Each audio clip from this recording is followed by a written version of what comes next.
Good morning. Welcome to our Bible study this morning. This morning we'll be looking at Revelation chapter 18, verses 11 through 24.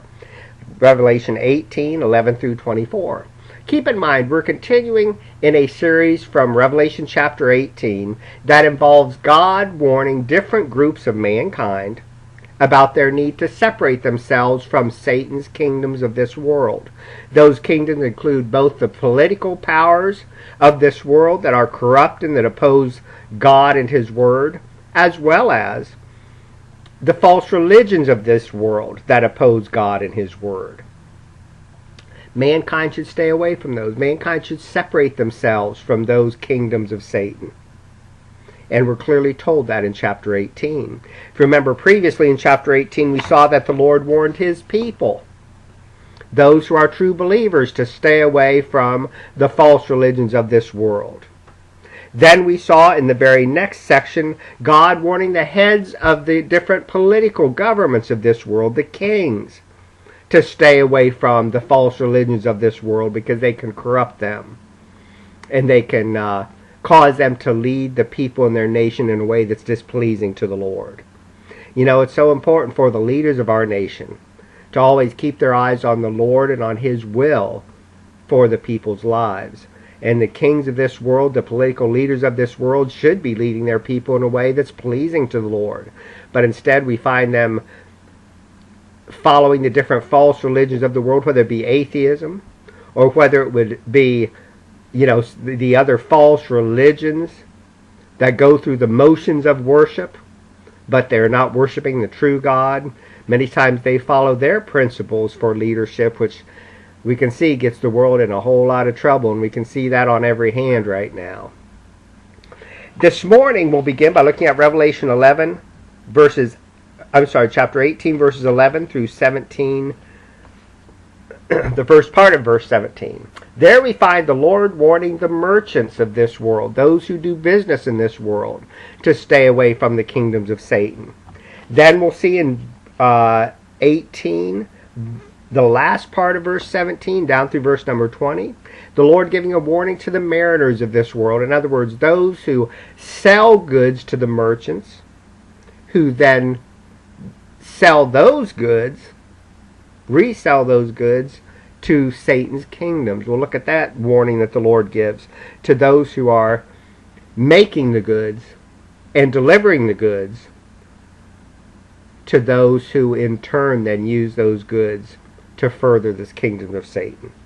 Then finally we'll see in verses 21 through 24 the angel with the millstone that gives us a perfect illustration of the total defeat that Babylon faces when Christ comes again, reminding us that's one of the greatest reasons not to follow these powers of the world. It's because they're headed for defeat. They're headed not only for defeat, but they're headed for total defeat, total destructions at the hand of Almighty God. Okay, let's begin in Revelation 18, verses 11 through verse number 17. This is God's warning to the merchants of the earth, those who do business on the earth, of their need to stay away from the kingdoms of Satan and to not transact business with them, especially the religious powers of the world, and the need to turn away from them and not aid them by selling them goods they need to help destroy or to oppose God's work on the earth. Of course, we know they can't destroy God's work on the earth. God will accomplish His will. God's work will be done. But certainly these false religions of the world do oppose that. And the merchants of this world should not be selling goods that are needed by false religions, who then turn around and use those goods to oppose God's word. Listen to what's said in verse number 11. And the merchants of the earth shall weep and mourn over her, for no man buyeth their merchandise anymore. See, these merchants we're talking about are the ones who are transacting and doing business with the false religions of the world. When God destroys those false religions, what happens? The merchants don't have anybody to sell their goods to anymore. They've gotten rich by selling their goods to these false religions. They gain much business by selling goods to these false religions. From an earthly standpoint, they've profited greatly. But the problem is, when these false religions are judged, these merchants will be included in that judgment because, if I can use a terminology from today, they aided and abetted the work of the false religions in the world by selling them goods that they need to oppose Christ. If you notice, it says, the merchants of the earth shall weep and mourn over her. Why? Is it because they feel so sorry for her because she's fallen? No, because they're being hurt. No man buyeth their merchandise anymore. It's a selfish type of sorrow that these merchants are expressing when they mourn, because now their business is gone. If you stop and think about it, the false religions of the world throughout time have given the merchants of the world great profit. I mean, you think about, the number of idols that have been made in the name of a false god that merchants then have been able to sell. The different materials used. Well, as a matter of fact, here in verse 12, look at these materials. We'll go down through this list of materials that the merchants sold to these false religions, and we'll talk just very quickly about how these materials were used in false religions. It talks about gold, silver, precious stone, and pearls. All of those things are made to use idols, false idols to a false god. All of those things are used to make different chalices and different serving ware for false religions to have their sinful feasts and their sinful celebrations.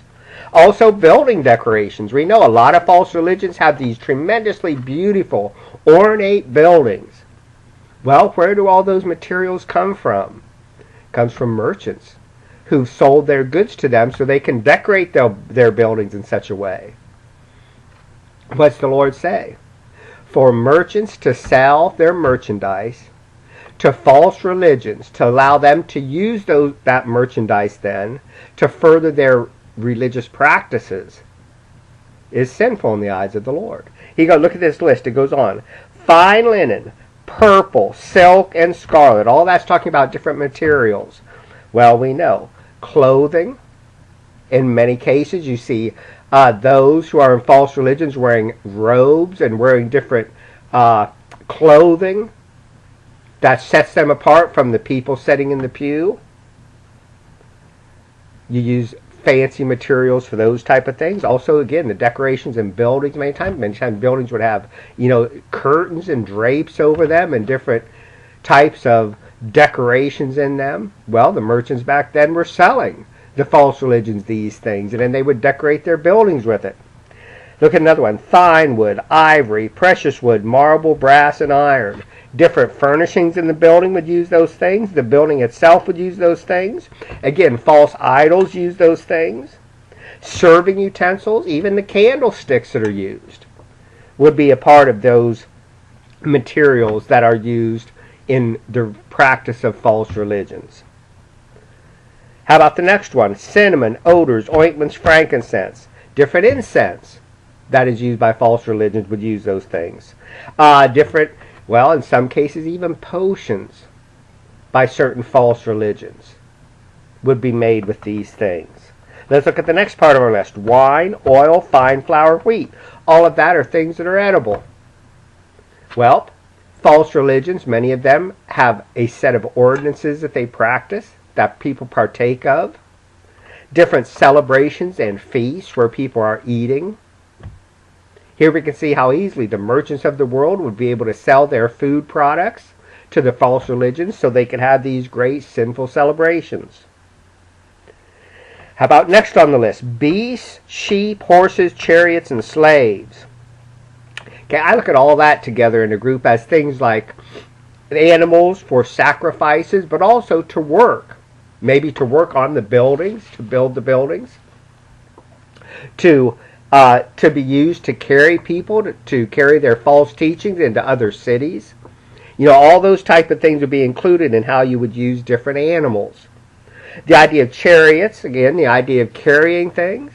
The idea of carrying people around, where they would be honored as they would drive their chariots through the streets and people would worship them as if they were idols. Even slaves were used many times to build their buildings and to serve the religion's higher-ups.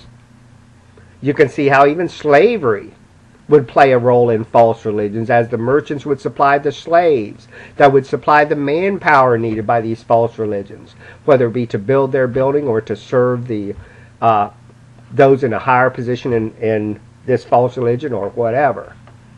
The last one is really interesting. The last one on our list is the souls of men.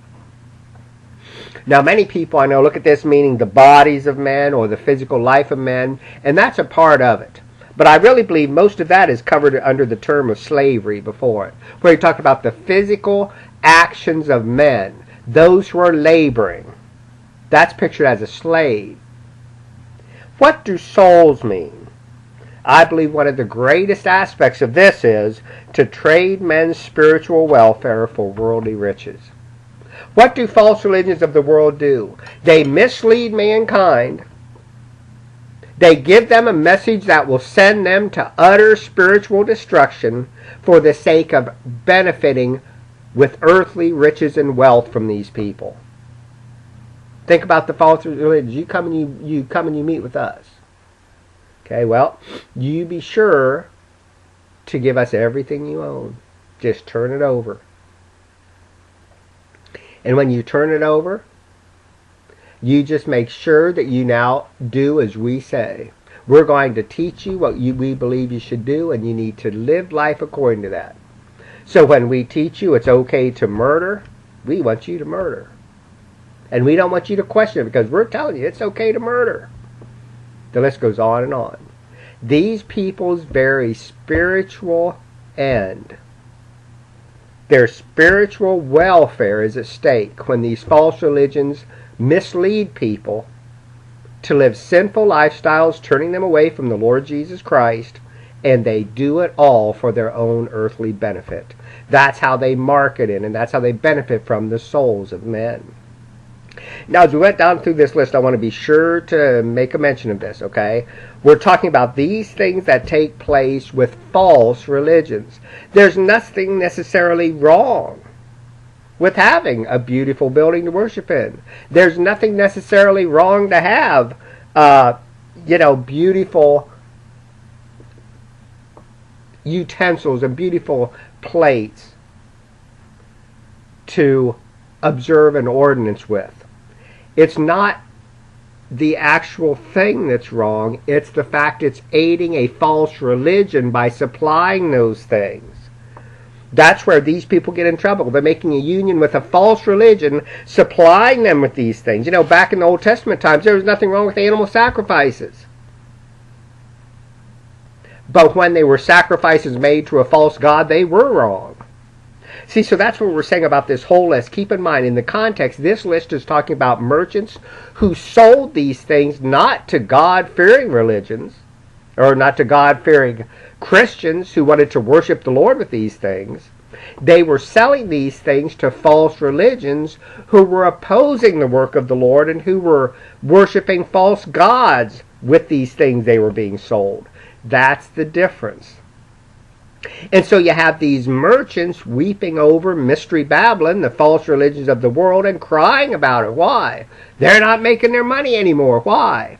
Because their business was based upon selling these goods to false religions who then would turn around and use their goods to oppose the work of the Lord and to mislead men, causing them to face spiritual death for an eternity.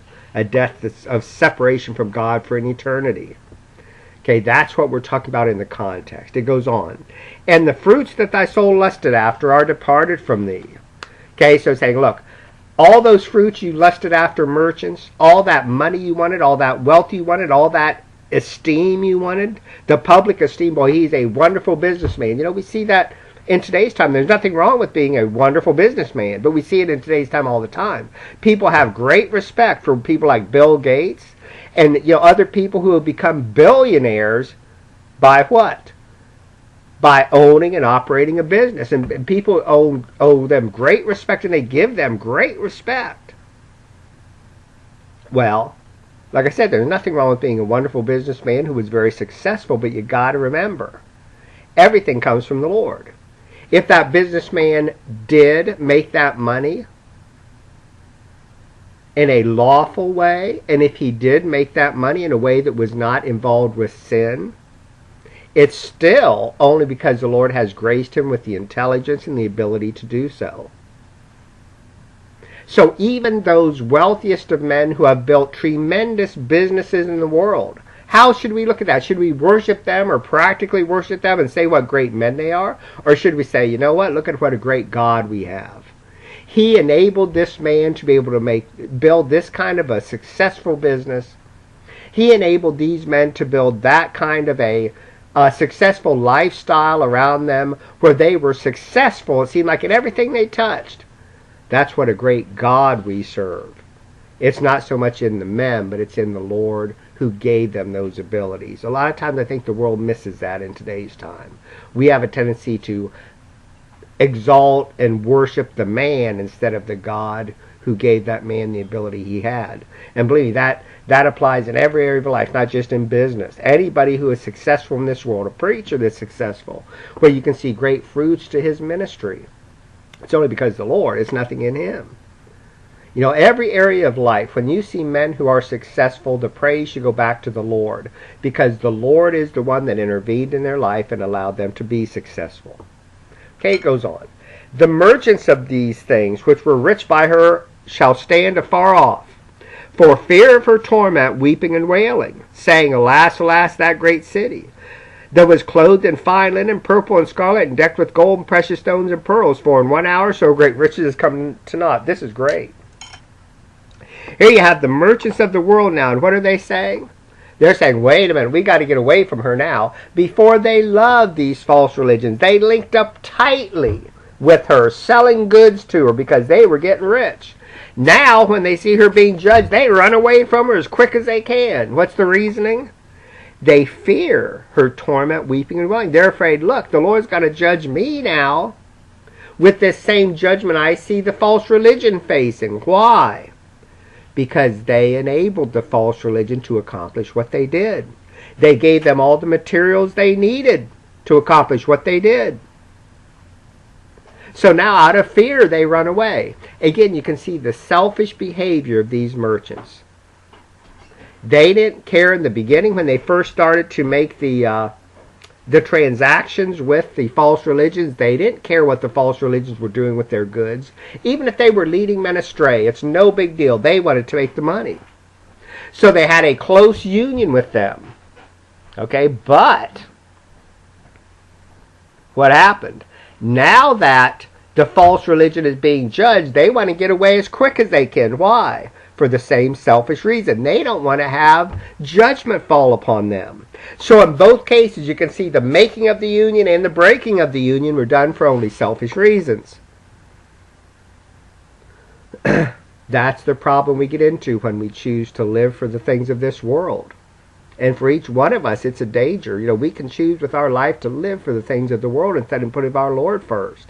And by choosing to live for the things of this world, we end up making some horrible choices that in the end will come back to get us. Because by putting the things of this world ahead of the things of the Lord, we put ourselves in a very dangerous position. For a lost person, that's putting him in a position where he'll have to face eternal death. For a Christian, it's putting him in a position of facing God's hand of chastening upon him to bring him back to the Lord. Because the Lord does discipline his sons who have gone away from him. We're still his sons. But he disciplines us to bring us back into a close relation with him. Excuse me. So in either case, when you have somebody choosing the world over the Lord, they're putting themselves in serious trouble. A serious position. Quickly, the next one is at the middle of 17, every shipmaster and all the company in ships and sailors, as many as trade by the sea, stood afar off. And they cried when they saw the smoke of her burning, saying, What city is like unto this great city? The same thing. You now have the mariners, the people who were in control of the delivery of these goods to the merchants, who would then sell them to the false religions of the world. These mariners recognize, we've lost our wealth too. The merchants won't be able to buy from us to resell to the false religions now, because there's no false religions to buy our stuff. Excuse me. So you have these shipmasters, you have these sailors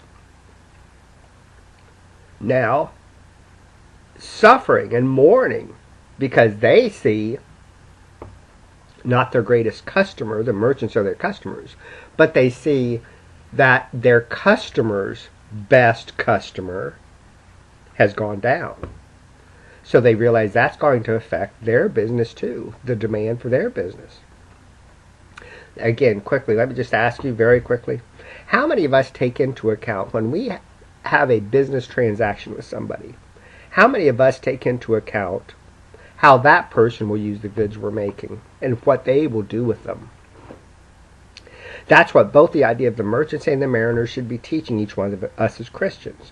When we do business with people, when we link up to make business transactions with people, or when we link up as partners working together with someone, we need to take into account what they're going to do with the goods that we're making.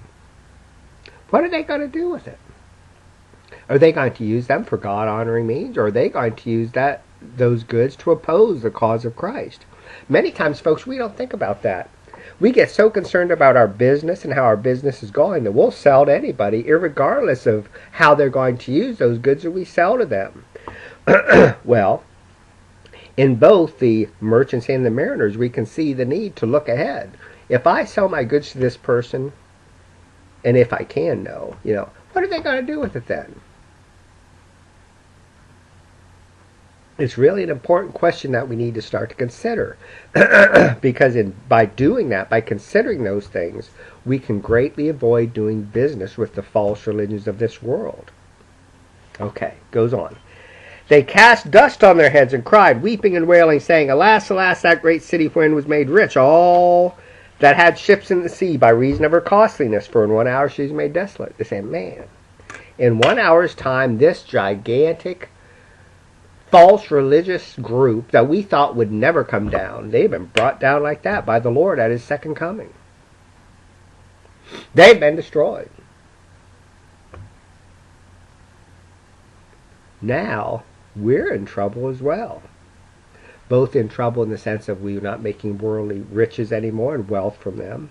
But not only that, we're in trouble because we may be judged with them. Remember, that was one of the merchants of the earth's big fears. So they separated themselves as well. We have the mariners now doing the same thing. Look what goes on in 20. Rejoice over her, thou heaven, and ye holy apostles and prophets, for God has avenged you on her. This now is spoken to God's people. In one short sentence, the God's people are told, look, we have the merchants of this world sorrowing and mournful. We have the mariners of this world sorrowing and mournful. Why? With the defeat of this false religion comes their loss of earthly wealth and earthly esteem. And it also initiates judgment upon themselves as well. But for God's people, when we see the false religions of the world come down at Christ's second coming, what's going to happen then? We get to rejoice. Both apostles and prophets, and again, to me, that's a picture of both the New Testament and Old Testament believers. You can rejoice. Both of you have faced false religions throughout time, both in the Old and New Testament. You can rejoice now because they're being brought down for good. God has avenged you on her. These same false religions that have martyred you, these same false religions that opposed you, this same false religions that would contradict all the truth you were trying to get out there by spewing out as much error as they could, God has now avenged her on you. Or avenged you on her. God has now shown who was truthful all along, who were God's servants all along, who are the ones who are victorious in the end. It's going to be God's people. Goes on. And a mighty angel took a stone like a great millstone and cast it into the sea, saying, Thus with violence shall that great city Babylon be thrown down and shall be found no more at all. If you can picture this, a great angel that takes out a millstone, that's one of those gigantic grinding stones, weighed hundreds of pounds.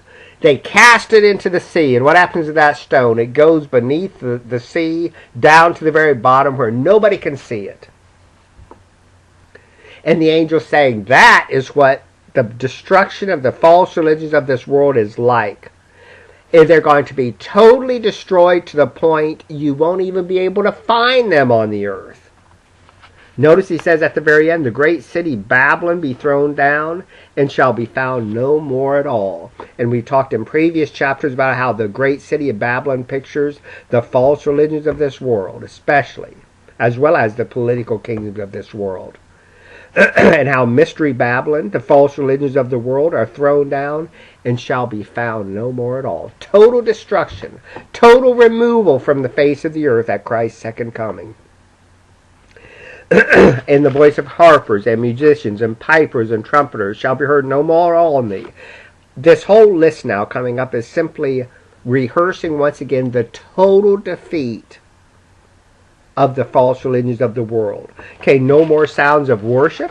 The harpers, musicians, pipers, and trumpeters will no more be heard. No craftsman, or wherever the craft shall be found any more in thee. No more works going to be done on the buildings. No more building of idols. All those ways that they would use craftsmen back then to aid them in their false worship, you wouldn't hear them working anymore at all. Why? False religion is totally done away with. The sound of a millstone shall be heard no more at all in thee. Remember we talked about the feast they would have and the different celebrations that would involve eating food. No more preparation for food. No more millstone grinding to grind up the grain to make the bread to eat. The light of the candle shall shine no more at all in thee. No nighttime activities. No more candlelit activities. We know in a sense that throughout the Bible, a candle and the light of a candle is a picture of life. No more life in it. You know, how can you tell if somebody's living in a house at night? If you see the lights on, you know somebody's there, or at least somebody's living in the house. They might not be present, but they have the lights on to protect the house and its goods. What happens if you drive by a house every night and it is always pitch black and you never see a light in it? You come to the quick conclusion, eventually you come to the conclusion, nobody must live there because you never see any lights. That's what it's going to be like. The false religions are going to be so totally destroyed, you'll never see a light in them. You know, no more life at all in them. That's the symbolic picture of this. All of those are simply proclaiming the total defeat of the false religions of the world. Just like a millstone thrown in the sea goes to the bottom and you don't see a bit of it again. No evidence of it ever existing. It's gone totally. For thy merchants were the great men of the earth, for by thy sorceries all nations deceived. And in her was found the blood of prophets, saints, and all that were slain upon the earth. You know, you talk about when people die, you want to put up a memorial to them, a tombstone. And you always want something written on the tombstone that will share their accomplishments in life. What did they accomplish in life? This would be on the false religion's tombstones. By thy sorceries were all nations deceived. And in her was found the blood of prophets, saints, and all that were slain upon the earth. If you want an epitaph for the tombstone of false religions, that's it. The two big things they've accomplished throughout time are, they deceived all nations through her sorceries, and in her was found the blood of the prophets, saints, and all that were slain upon the earth. In other words, a picture of what? A picture of opposition to the Lord. So what are they known for? Deceiving mankind and opposing the Lord and His people. That's the epitaph of false religions. That's what they have accomplished throughout time. So when we see, folks, all these things take place around us, when we see all the false religions of the world opposing us, when we see the different messages of error going out seemingly on every hand, remember, that's what they're accomplishing.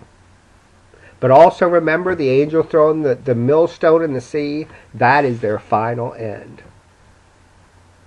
Their end is going to be nothing. They won't even be seen on the earth anymore. But sad to say, during the course of time they were on the earth, they deceived mankind through their sorceries, and they opposed the Lord and His people and the work they were trying to accomplish for Him. That's why, folks, it's very important. As kings, as merchants, as mariners, and as God's people, we need to be sure to separate ourselves from the kingdoms of Satan, especially the false religious powers of this world, because in doing so we'll be pleasing the Lord and we'll be honoring to the Lord.